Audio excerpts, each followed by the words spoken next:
जय माता दी। नवरात्र के 9 दिन काफ़ी सारे माता के भक्त व्रत करते हैं, माँ की आराधना करते हैं और माँ का आशीर्वाद कैसे प्राप्त हो, इसलिए व्रत और उपवास करते हैं, माँ को खुश करने का प्रयास करते हैं। इस वीडियो के माध्यम से हम अब तक बहुत ही महत्वपूर्ण जानकारी आज पहुंचाने वाले हैं कि नवरात्रि के 9 दिनों में किस देवी की पूजा करनी चाहिए और क्या फल मिलेगा। तो बने रहिए, वीडियो बहुत ही अच्छी और इन्फॉर्मेटिव बनने वाली है।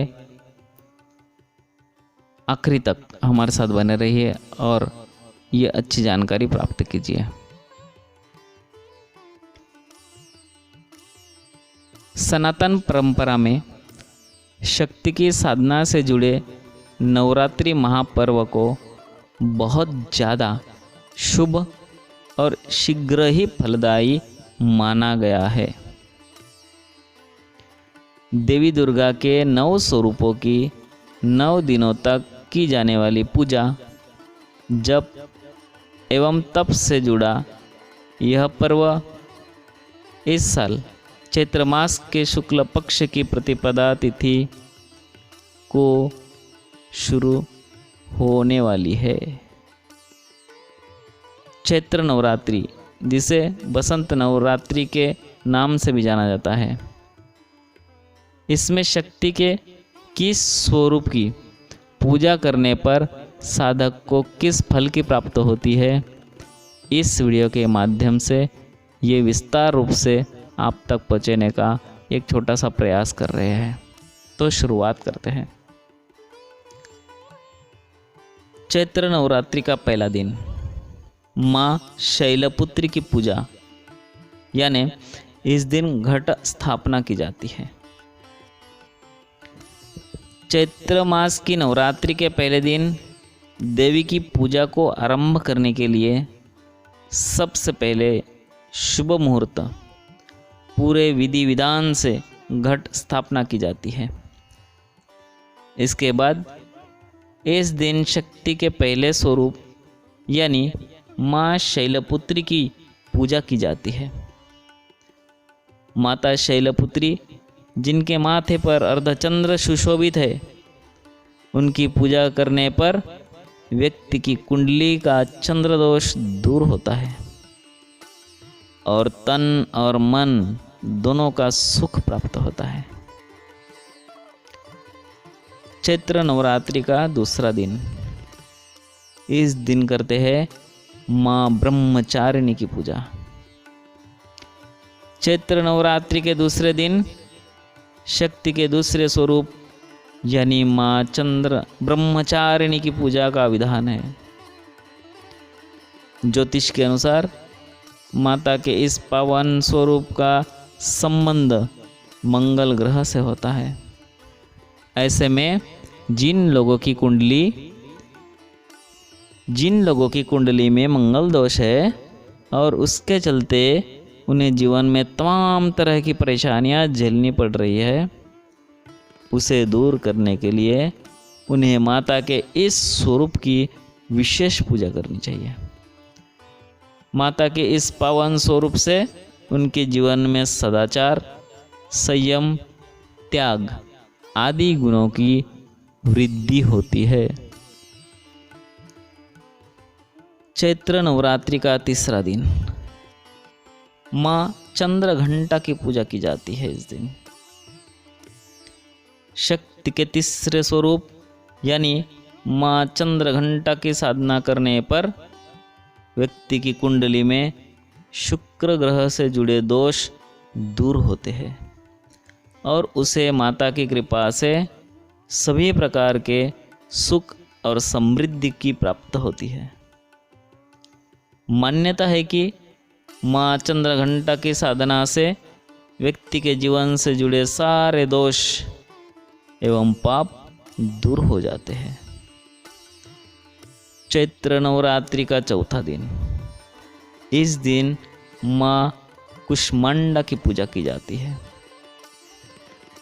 चैत्र नवरात्रि के चौथे दिन शक्ति के कुष्मांडा स्वरूप की पूजा का विधान है।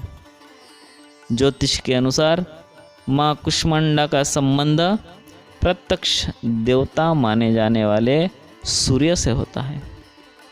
ऐसे में यदि आपकी कुंडली में सूर्य से संबंधित कोई दोष है और आपको उसके कारण जीवन में तमाम तरह की परेशानियां झेलनी पड़ रही है, तो आपको नवरात्रि के चौथे दिन देवी कुष्मांडा की पूजा विधि विधान से करनी चाहिए।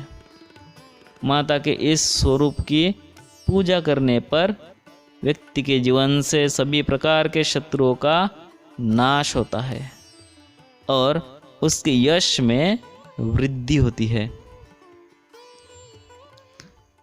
चैत्र नवरात्रि का 5वां दिन। इस दिन माँ स्कंद माता की पूजा की जाती है। चैत्र नवरात्रि के 5वें दिन माँ स्कंद माता की पूजा का विधान है। माता के इस पावन स्वरूप की पूजा करने पर साधक की सभी कामनाएं शीघ्र पूरी होती है और वह देवी स्कंद माता की कृपा से सभी सुखों को भोगता हुआ अंत में मोक्ष को प्राप्त होता है। माँ स्कंद माता की पूजा से साधक की कुंडली के बुध ग्रह से जुड़े दोष दूर होते हैं और उसे करियर और कारोबार में मनचाही तरक्की मिलती है। चैत्र नवरात्रि का 6ठा दिन। इस दिन माँ कात्यायनी की पूजा की जाती है। चैत्र नवरात्रि के 6ठे दिन माता कात्यायनी की पूजा का विधान है। ज्योतिष के अनुसार शक्ति के इस दिव्य स्वरूप की पूजा का संबंध देवगुरु बृहस्पति से है। ऐसे में यदि आपकी कुंडली में गुरु ग्रह के चलते सुख सौभाग्य की कमी हो रही है, तो आपको इस नवरात्रि के 6वें दिन माता कात्यायनी की पूजा जरूर करनी चाहिए। माता कात्यायनी की पूजा से जीवन से जुड़े ज्ञात अज्ञात शत्रुओं का भय दूर होता है। चैत्र नवरात्रि का 7वां दिन। माँ कालरात्रि की पूजा इस दिन की जाती है। चैत्र नवरात्रि के दिन पूजी जाने वाली माँ कालरात्रि का संबंध शनि ग्रह से माना गया है। ऐसे में यदि आपके जीवन में शनि से सनसनी फैला रखी हो और आपको तमाम तरह के कष्टों ने घेर रखा हो, तो आप नवरात्रि के 7वें दिन पूरे विधि विधान से माँ कालरात्रि की साधना करिए। माँ कालरात्रि की पूजा और व्रत को करने से व्यक्ति के सभी प्रकार के पापों और शत्रुओं का शमन होता है। चैत्र नवरात्रि का 8वां दिन। इस दिन माँ महागौरी की पूजा की जाती है। चैत्र नवरात्रि का 8वां दिन देवी महागौरी की पूजा का होता है। मान्यता है कि चैत्र नवरात्रि के 8वें दिन माता महागौरी की पूजा करने पर साधक के जीवन से जुड़े सभी दुख पलक झपकते दूर होते हैं और उसे सुख समृद्धि की प्राप्त होती है। ज्योतिष के अनुसार माँ महागौरी की पूजा से साधक की कुंडली में राहु से जुड़ी सभी समस्याओं का समाधान होता है। चैत्र नवरात्रि का 9वां दिन। और इस दिन माँ सिद्धिदात्री की पूजा की जाती है। चैत्र नवरात्रि के आखिरी दिन शक्ति के सिद्धिदात्री स्वरूप की पूजा का विधान है। मान्यता है कि नवरात्रि के 9वें दिन देवी सिद्धिदात्री की पूजा से साधक के सभी काम शीघ्र ही सिद्ध और सफल होते हैं। ज्योतिष के अनुसार नवरात्रि के 90 दिन की माता सिद्धिदात्री की पूजा करने पर साधक की कुंडली में स्थित केतु के कष्ट कटते हैं।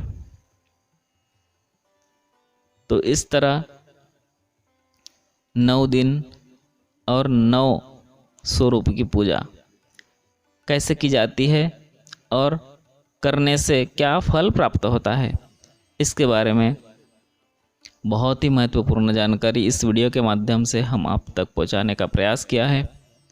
आशा करता हूं कि ये जानकारी आपको अच्छी लगी होगी। अगर अच्छी लगी तो अभी इंसान चैनल को सब्सक्राइब कीजिए ताकि अगला सुंदर सा वीडियो सबसे पहले आप तक पहुंचे। तो आशा करता हूं कि आपने सब्सक्राइब किया होगा, और हाँ, अपने दोस्तों को शेयर करना मत भूलिए, क्योंकि उनको भी इस महत्वपूर्ण जानकारी का पता चले और वो भी आजमा पाए। तो आज इस वीडियो में इतना ही। मिलते हैं अगला एक सुंदर वीडियो के माध्यम से। तब तक के लिए आज्ञा दीजिए। जय माता दी। इस वीडियो में दी गई जानकारी धार्मिक आस्था और लोक मान्यताओं पर आधारित है। इसका कोई भी वैज्ञानिक प्रमाण नहीं है। इसे सामान्य जनरुचि को ध्यान में रखकर इस वीडियो के माध्यम से प्रस्तुत किया गया है। किसी विशेषज्ञों का सलाह अवश्य लें। धन्यवाद। जय माता दी।